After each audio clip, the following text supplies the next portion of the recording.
No início, era o verso: observar, conhecer e ser. Que dizia assim: a mente é uma ótima serva, porém uma péssima mestra, já dizia o sábio que soube conhecer a si. E Caio arrisco dizer: não há tesouro maior para o ser humano que se conhecer, ser dono de si, sabe? Enfim, florescer. Saber lidar com os pensamentos, saber gerir as emoções, entender que a mente mente e que tudo começa lá nas sensações. Silencie para se escutar e se observe sem se julgar. Respire e sorria antes de agir. Escute a inteligência desse corpo que não para de fazer alusões para te preparar frente às emoções que chegam e tão logo querem se transformar em ações.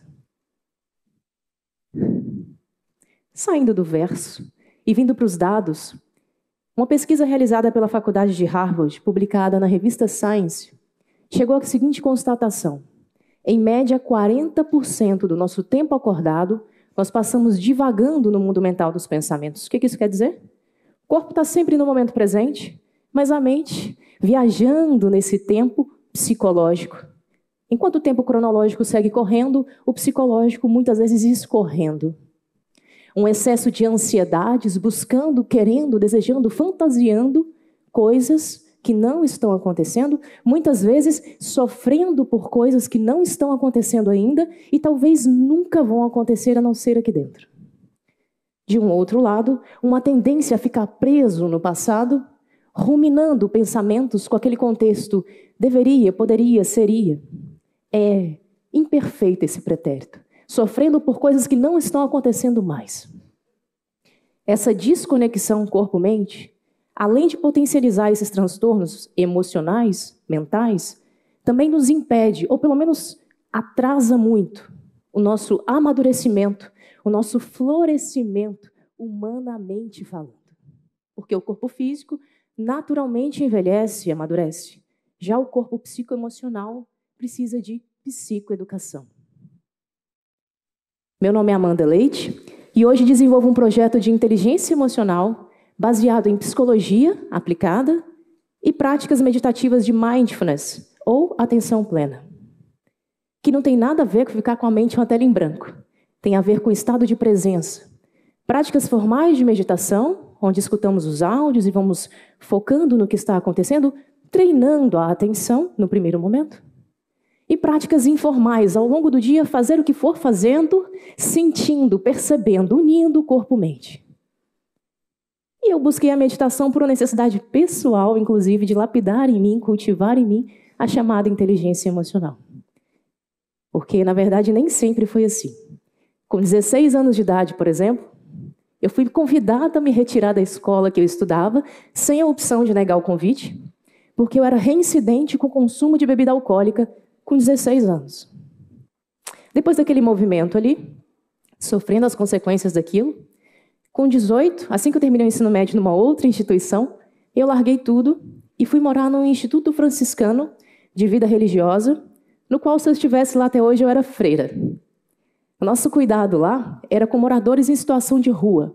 E aquilo ampliou completamente a minha visão frente à vida, frente às feridas, inclusive, que eu trazia, mas frente ao ser humano como um todo.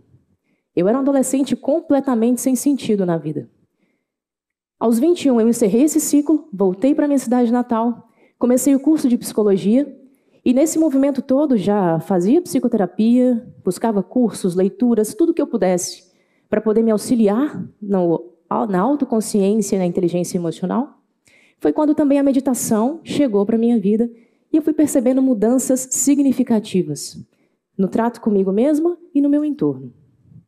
Assim que eu me formei em psicologia, eu comecei a atuar, trabalhar como psicóloga da unidade de terapia intensiva de um hospital. E ali também entrando em contato com várias experiências profundas. Em março de 2017, enquanto eu saía do hospital, no caminho para casa, naquele dia, entre 5 e 6 da tarde, passei no supermercado, fiz umas compras, voltando a pé, escutando minha música. Estava chuviscando, mas apesar disso, estava um dia muito bonito. aquela hora dourada, e transitando da ponte que liga o centro da cidade até o bairro onde eu moro, estava um trânsito intenso, inclusive de pedestres. Eu com a minha sombrinha, as compras, andando, até que mais à frente, entre os pedestres, tinha uma senhora. E essa senhora parou na grade, e eu, de onde eu estava, visualizando aquela coisa toda, imaginei que ela fosse tirar uma fotografia. Conforme eu disse, estava um dia bonito. E, na verdade, ela foi tirar a própria vida. E ali de onde eu estava, eu não conseguia alcançá-la, mas eu comecei a parar as pessoas na rua, fui ligando para o corpo de bombeiros, todo aquele movimento mexendo comigo. Duas perguntas ficaram gritando em mim. Primeiro, onde estavam aquelas pessoas que estavam mais próximos àquela senhora e não viram a situação? Tinha mais gente mais próxima a ela e não viram a situação. Segundo, para que eu vi aquilo? Já que eu não pude impedir, para que eu vi aquilo? E naquilo que eu fui para casa, com aquele incômodo enorme, me veio um insight. Vá levar para as pessoas aquilo que você está estudando e está mudando a sua vida. Se você está conseguindo ser menos reativa, enfrentar de frente a vida, qualquer um consegue. Vai estudar meditação e passar isso para as pessoas. E foi assim que eu comecei a habitar esse espaço da saúde mental chamado psicoeducação. Na minha opinião, nós não somos seres humanos. Nós somos apenas semente de seres humanos ainda. Na semente tem ali toda a potência. Porém, precisamos ainda romper algumas casquinhas de medos e afins para ter coragem para invadir a terra escura e fria e enraizar, para em seguida florescer no coletivo. E nesse processo de psicoeducação também, eu quero deixar aqui para você aquilo que eu chamo de dinâmica cognitiva. Funcionou muito para mim compreender um pouquinho, o básico, de como funcionamos corpo-mente. Fica muito mais fácil de gerir externamente. A dinâmica cognitiva é o seguinte: recebemos estímulos do mundo externo, isso é captado pelos órgãos dos sentidos, pele, boca, olhos, nariz e ouvidos. Sensações. Essas sensações são traduzidas no sistema nervoso central naquilo que eu chamo de formas pensamento. Essas formas pensamento retornam para a experiência como um todo, dando origem às nossas emoções. As emoções nos movem a nos comportar. Em resumo, sensação gera pensamento, que gera emoção, que gera comportamento, que gera mais sensação. Isso me ajudou muito e tem ajudado muitas pessoas, porque me fez perceber que não adianta ficar tentando resolver tudo só no racional. Inclusive, começa antes, começa no sensorial. É preciso criar intimidade com esse corpo. Sentir. Porque uma vida sem sentir é uma vida sem sentido. À medida que nós vamos compreendendo um pouco o nosso funcionamento, vamos dirigindo muito melhor. E é interessante pensar que em pleno século XXI, a maioria das pessoas sabe dirigir seus carros com naturalidade, navegar na internet com facilidade e ainda apresenta certas sérias dificuldades para gerir padrões de pensamentos e tendências emocionais. Eu gosto de pensar a experiência humana da seguinte maneira: a mente é a nossa casa. Precisamos manter essa casa limpa, organizada, arejada, de preferência perfumada. Enquanto que a porta de entrada dessa casa são as nossas sensações, é o nosso corpo físico. As emoções são como hóspedes. Deixe que elas entrem, passe as informações e deixe que elas possam ir. São hóspedes, não inquilinos. E não ouse também não querer abrir a porta para esses hóspedes, porque elas vêm com sensações e se você não abre, ela vem um pouco mais forte. Sensações se tornam sintomas. São só emoções. Para deixar essa casa organizada, tem duas ferramentas que me vieram a partir da psicologia e da meditação que eu partilho aqui com você, que eu chamo de equanimidade e compaixão. A equanimidade, ela é sobre a qualidade de aceitar o que está acontecendo, assim como está acontecendo. Sem aquela pirraça de adulto de, mas deveria, poderia, seria. E se aceita, que dói menos, aceita porque você tem a opção de se desenvolver com o que é desafiador, ou mesmo celebrar, desfrutar o que é prazeroso. E o que é neutro, está valendo também, vamos seguindo. Para poder cultivar essa mente que aceita, nós vamos trazendo essa mentalidade um pouco mais madura, de enfrentamento, de acolhimento do que é como é. E não é simplesmente aceitar, tem a ver com abrir espaço. entre sensações, pensamentos, emoções e o comportamento. Ou seja, antes de reagir, abre espaço, observe e depois escolha como você quer responder. Isso é inteligência. Eleger entre. Inteligência emocional tem a ver com isso. Poder escolher como vamos respondendo às nossas dificuldades, desafios, alegrias, às nossas experiências humanas. Para manter essa casa organizada através da equanimidade, tem duas ferramentas que eu gosto muito. A primeira é a respiração e a segunda é o riso. Ambas são simples, sempre acessíveis e potentes. A respiração nos permite abrir espaço entre o que eu sinto e o que eu faço. Experimente respirar antes de falar, respirar antes de agir. E se ainda assim, na sua experiência, estiver ficando muito tenso, um incômodo, um nó da garganta, ou pensamentos invasivos, intrusivos, vindo e te tirando do momento presente, com aquela qualidade de tipo, não vai dar conta, hein? Isso é demais para você. Sabe aqueles pensamentos que começam a invadir? Quando alguém não te responde no WhatsApp? Quando aquela ligação é rejeitada? O que eu fiz de errado? Não sou bom o suficiente? Sabe essa qualidade de pensamentos? A mente mente. Você pode simplesmente escolher abrir espaço. E o riso aqui, ele é colocado como um exercício, não precisa achar nada engraçado. O cérebro não consegue distinguir o estímulo que é real de um estímulo que é imaginário. Se conseguisse, nós não sofreríamos por ansiedade. No entanto, sofremos. Da mesma forma, o cérebro não consegue distinguir um riso que é estimulado de um riso que é genuíno. Quem está sorrindo não está na luta ou fuga. Então, o riso como estratégia, ele funciona simplesmente para abrir espaço. Por exemplo, olha só a mente me sabotando novamente. Está dizendo que eu não vou dar conta. Novamente, aquela sensação tensa acontecendo e você simplesmente pode colocar uma resposta muscular, não precisa achar engraçado, ou ainda vocalizar.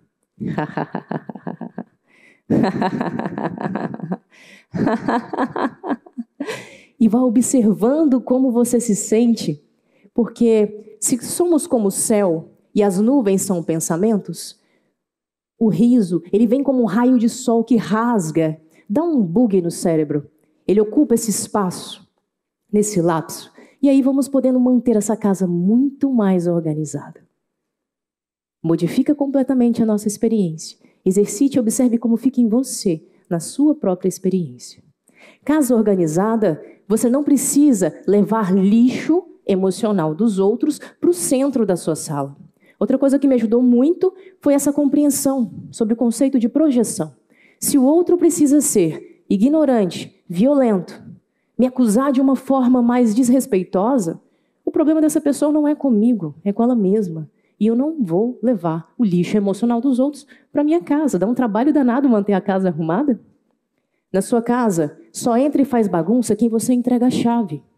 Muita atenção, muito cuidado, muito zelo para os diálogos internos que você vai alimentando aí dentro. Casa organizada, casa arrumada. Podemos agora perfumar essa casa. E aí vem o conceito de compaixão. Compaixão, segundo os neurocientistas Rick Hanson e Richard Mendes, do livro O Cérebro de Buda, significa ser solidário com o sofrimento de alguém, incluindo a si mesmo. Isso modificou minha percepção, porque eu tinha uma tendência a cuidar dos outros, a fazer, a alegrar, a sempre ser amorosa externamente, mas por dentro, nos bastidores da minha mente, era sempre muito pesado, autocrítica, e eu descobri que eu era a minha pior inimiga, porque onde ninguém estava vendo, eu estava sempre me batendo. E quando veio esse conceito da compaixão, eu falei, opa, pera, então é isso, né? A gente só dá aquilo que tem. Se eu estou me tratando assim, em algum momento eu vou fazer isso com o outro também. Então deixa eu fazer um movimento contrário. E aí me veio um outro conceito, que é o conceito de amor. Dalai Lama diz que amar é ausência de julgamentos. Amar é não julgar. E eu trouxe isso para mim e comecei a me perguntar, será que eu realmente amo quem eu digo amar? Ou eu fico querendo mudar, moldar? Será que eu realmente me amo? Ou será que eu fico aqui dentro me pesando, me criticando, me menosprezando? Deixa esse convite para você refletir. Nesse conceito de amor de si, ele tem a ver com essa nutrição profunda, que a partir desse momento nós podemos escolher fechar o ralo do auto-julgamento e nos nutrir de autoaceitação. A autoaceitação deseja entrar onde a autocrítica reside. E nós podemos escolher como vamos nos alimentando internamente. Tem a ver com abraçar incondicionalmente a sua própria história. Ninguém viveu suas dores, ninguém sabe o que você passou sensorialmente falando, só você sabe, só você sente. Jung diz que uma árvore que queira tocar os céus deve ter raízes tão profundas que toquem os próprios infernos. Você tem coragem de olhar para si mesmo, abraçar suas fraquezas, suas vulnerabilidades, enraizar e ao mesmo tempo permitir reconhecer aquilo que você tem de melhor e deixar que isso possa brotar? Casa perfumada é a compaixão, é o alto amor. Equanimidade mantém a casa organizada. Eu posso observar antes de reagir, escolher como eu quero responder. Compaixão, casa perfumada. Eu vou dar aquilo que tenho. O que está dentro é como o que está fora. E o próximo é como a ti mesmo. Se permita nutrir de alto amor. Se permita ser quem você é incondicionalmente. Observe o que começa a acontecer externamente. Para finalizar, eu vou deixar para vocês aquilo que eu chamo uma chave de verso. E essa se chama Quando Sou, Tu És. Quando me permito ser quem sou, brota amor, já que no acolhimento se esvai o julgamento e amar. Amar é não julgar, já dizia o sábio transmitindo esse precioso ensinamento. Atreva-se a se amar e acolha-se para enfim se tornar cada vez mais humano, cada vez mais você e enfim florescer. É que ao se permitir ser, se torna muito mais fácil olhar para o outro e o acolher, com respeito, empatia e compaixão, e aí a vida vai se formando numa outra dimensão na realidade? Na realidade. E há quem diga que não. Você não precisa concordar comigo. Atreva-se a amar. Vá testar. E faça com o outro somente aquilo que gostaria que fizessem contigo. Lembrando que, como o sábio ensinou, amar é não julgar. Quanto à experiência mental, quanto à mente, o pior que você pode fazer é levar a mente a sério demais. Respire e sorria. É aqui dentro que começa a paz.